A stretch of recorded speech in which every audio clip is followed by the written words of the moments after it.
This is the story of Sumer, the place where the first cities rose, where writing on clay tablets was invented, and where civilization itself began.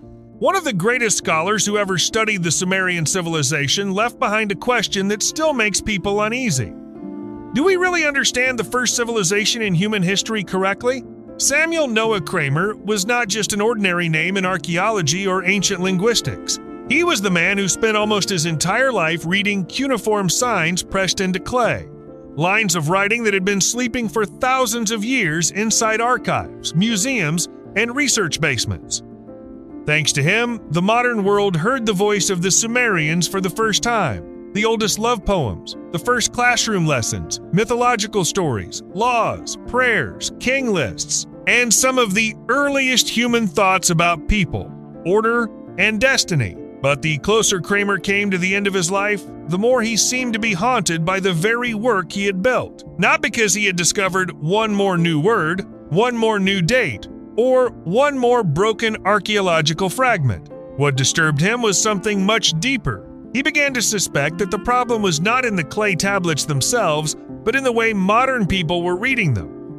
Maybe, for decades, scholars had not only translated Sumerian into English, but had also unintentionally forced an entire ancient way of thinking into the conceptual boxes of the modern world. God, man, religion, creation, miracle, civilization, history. Words that sound so familiar to us may not have carried the same meaning inside the Sumerian mind.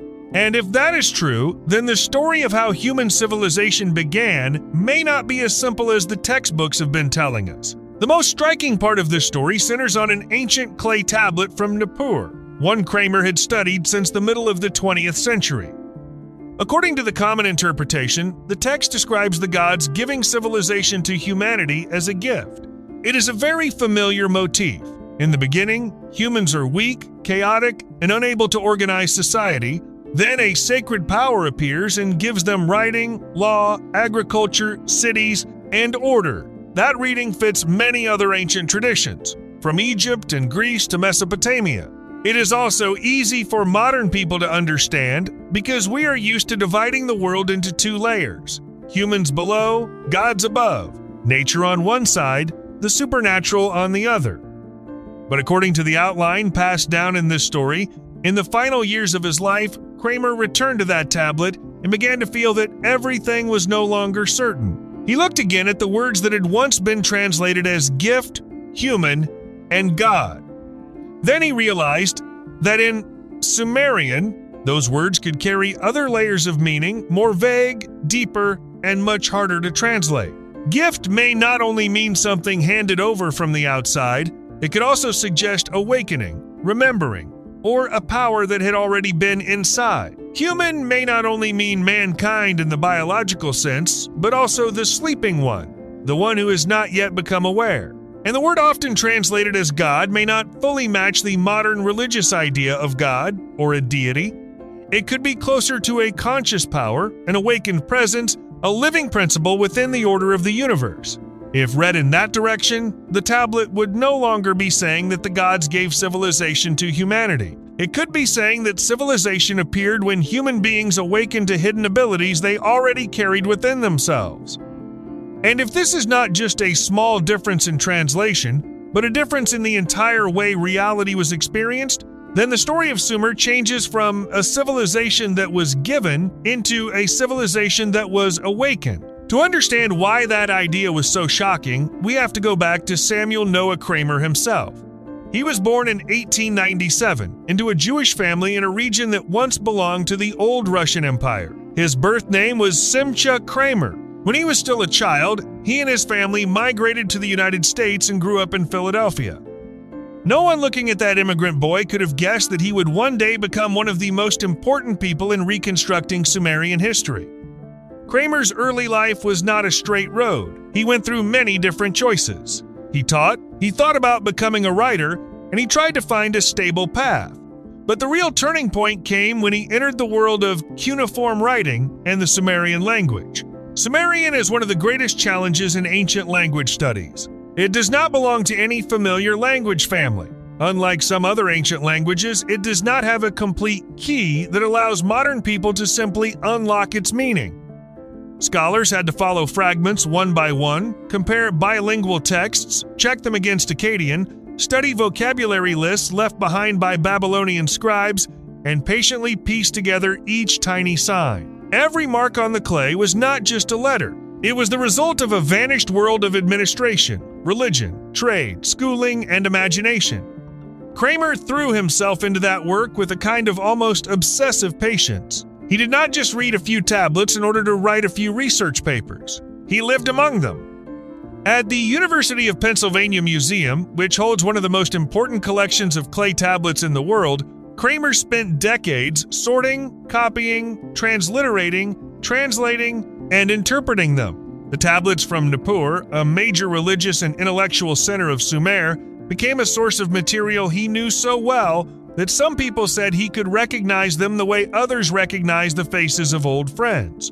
By 1956, when History Begins at Sumer was published, Kramer had brought Sumer out of the shadows of a narrow academic field and into the imagination of the public. That title carried enormous weight. History Begins at Sumer. In Kramer's presentation, the Sumerians were not just an ancient people living in southern Mesopotamia.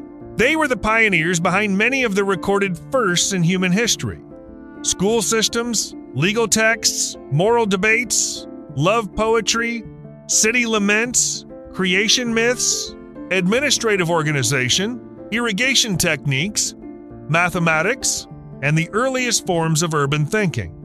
From that point on, Kramer's name became part of the foundation of an entire field. Universities, museums, researchers, and later students approached Sumer largely through the translations, classifications, and interpretations that he helped shape.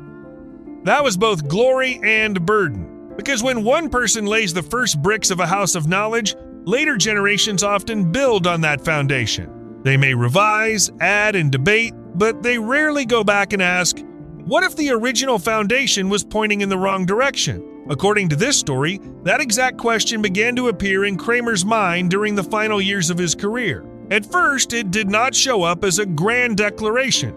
It appeared only in small footnotes, in careful lines at the bottom of pages, in the way he mentioned that some Sumerian words had no exact equivalent in English, or that some ancient concepts resisted modern translation.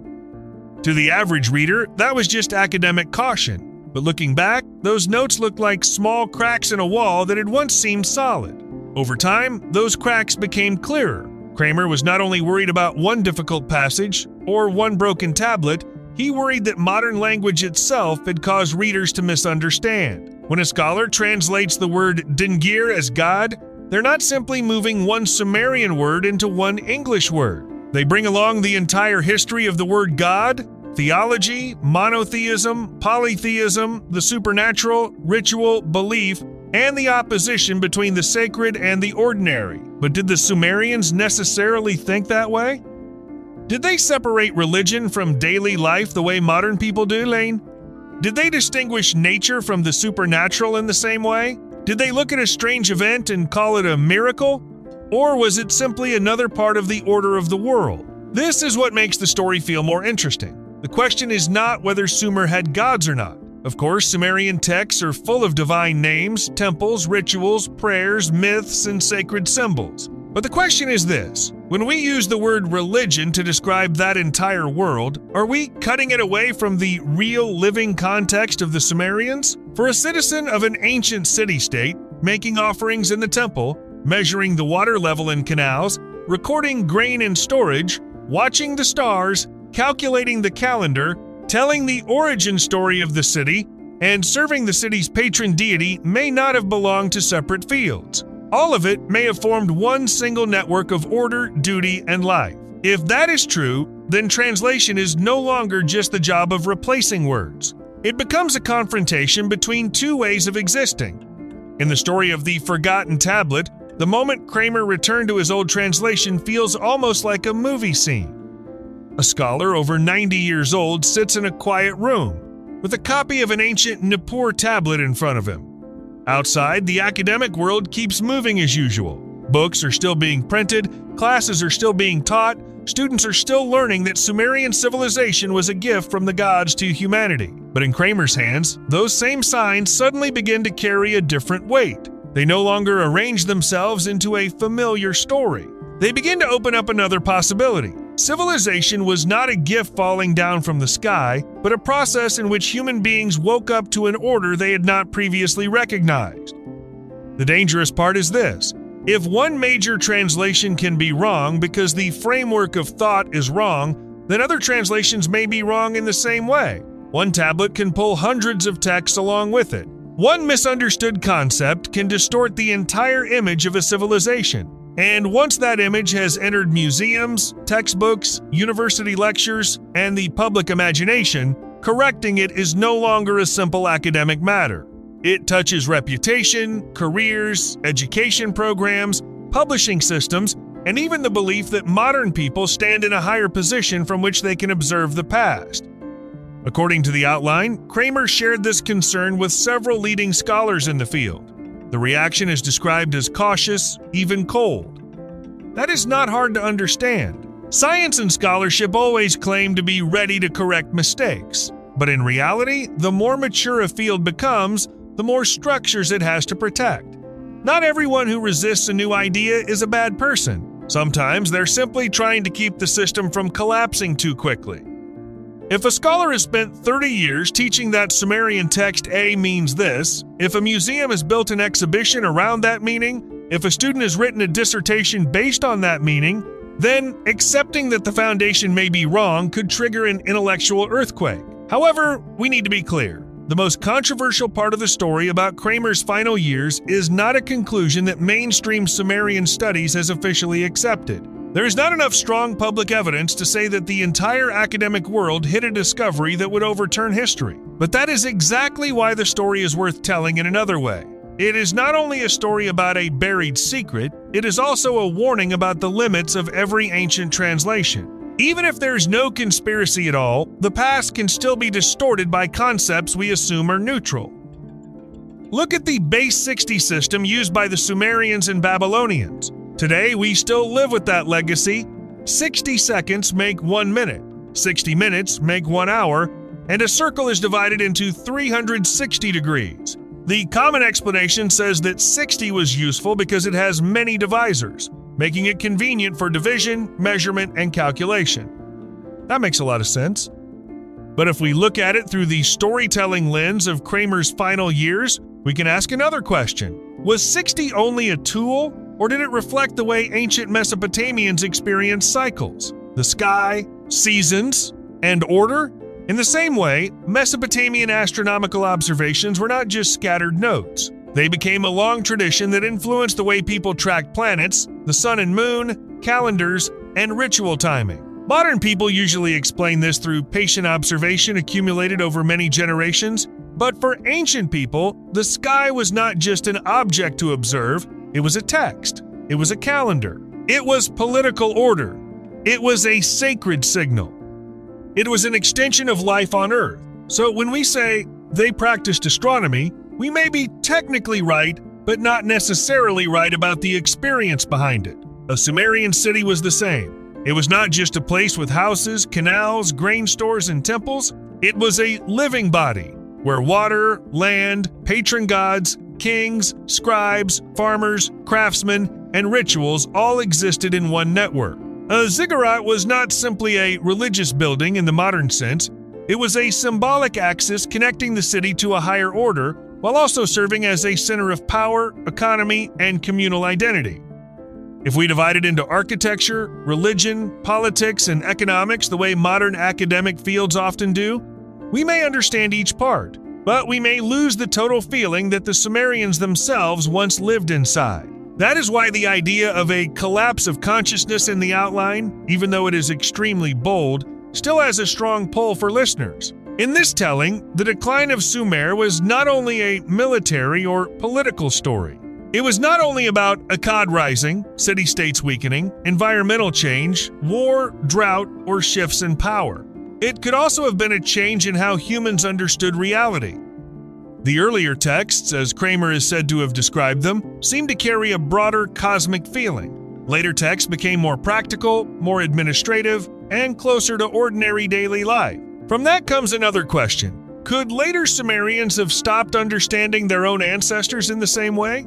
Could a civilization lose its spiritual memory from within? The Weld-Blundell prism, the most famous version of the Sumerian king list, is a perfect example of the collision between modern reading and ancient imagination. This text lists city-states, kings, and reign lengths, with the earliest king said to have ruled for tens of thousands of years. The common explanation is that the early part is mythical, while the later part gradually moves closer to history. That is a very reasonable reading for historians. But a storyteller can ask one more question. Why did the ancient writers need such impossibly long reigns? Were they talking about biological lifespan, political legitimacy, cosmic cycles, or another symbolic form of time?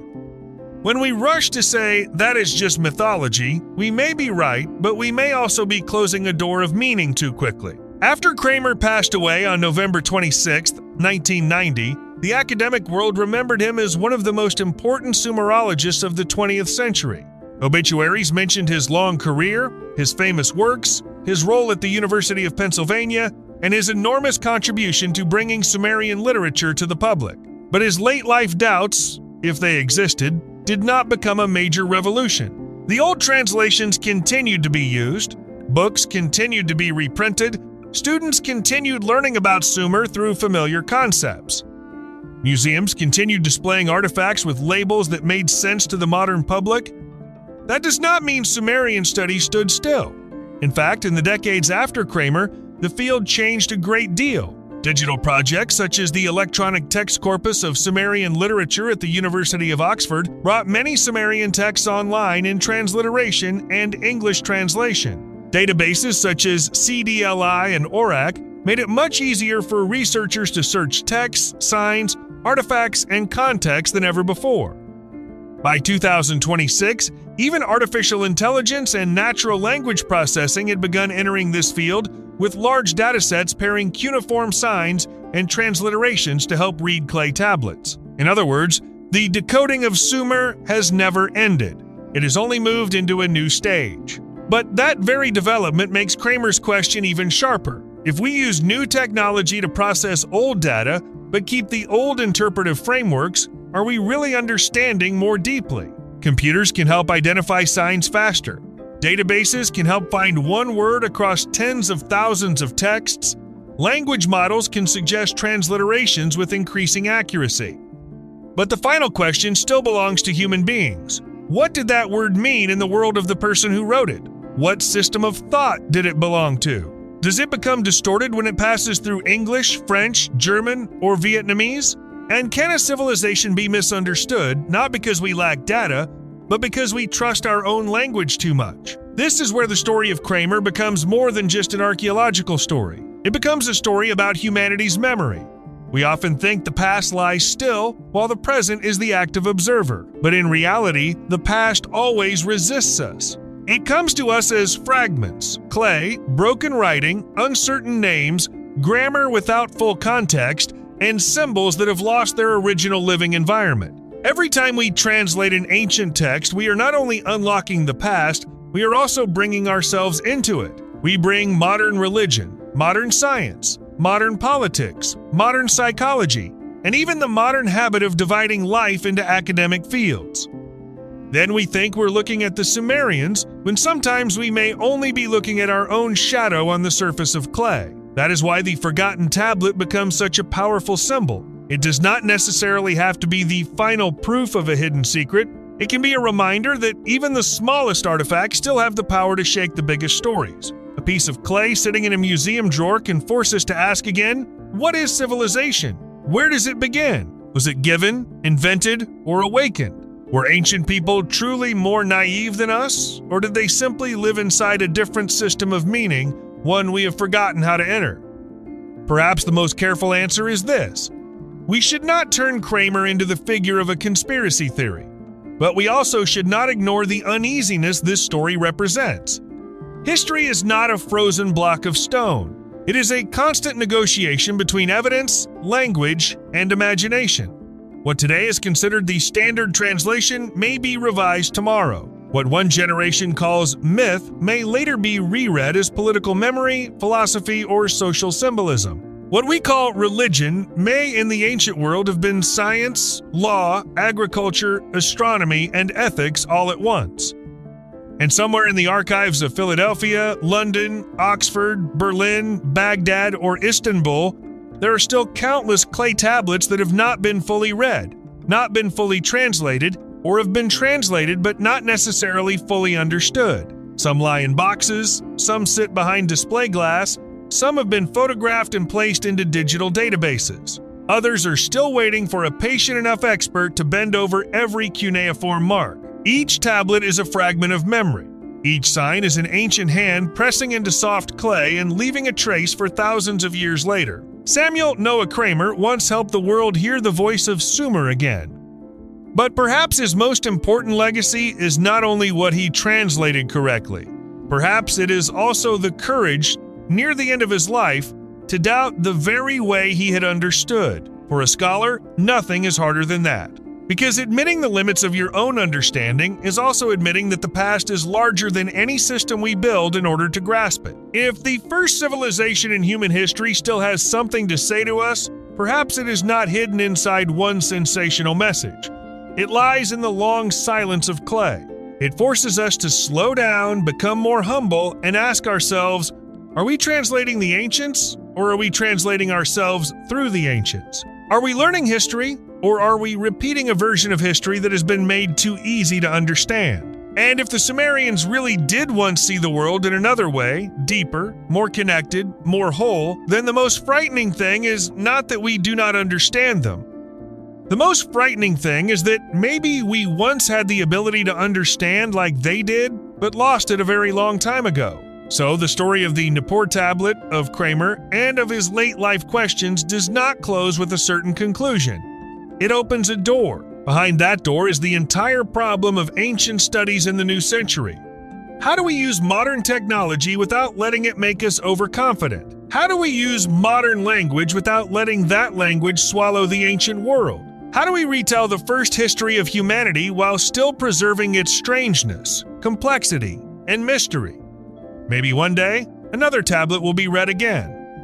Maybe a word once translated as God will be understood in a more subtle way. Maybe a passage that once seemed familiar will suddenly change meaning when placed inside a wider network of mathematics, astronomy, ritual, and Sumerian urban life. And maybe what Kramer feared was not that history was completely wrong, but that history had been flattened for too long. Sumerian civilization did not leave behind only writing. It left behind a challenge. After thousands of years, that challenge remains. If we want to understand the first people who wrote history, we have to accept that history does not begin with certainty. It begins with a mark pressed into clay, an unanswered question, and an old scholar sitting in a silent room, looking back on his entire life and asking himself, what if I read the words correctly, but misunderstood the world behind those words?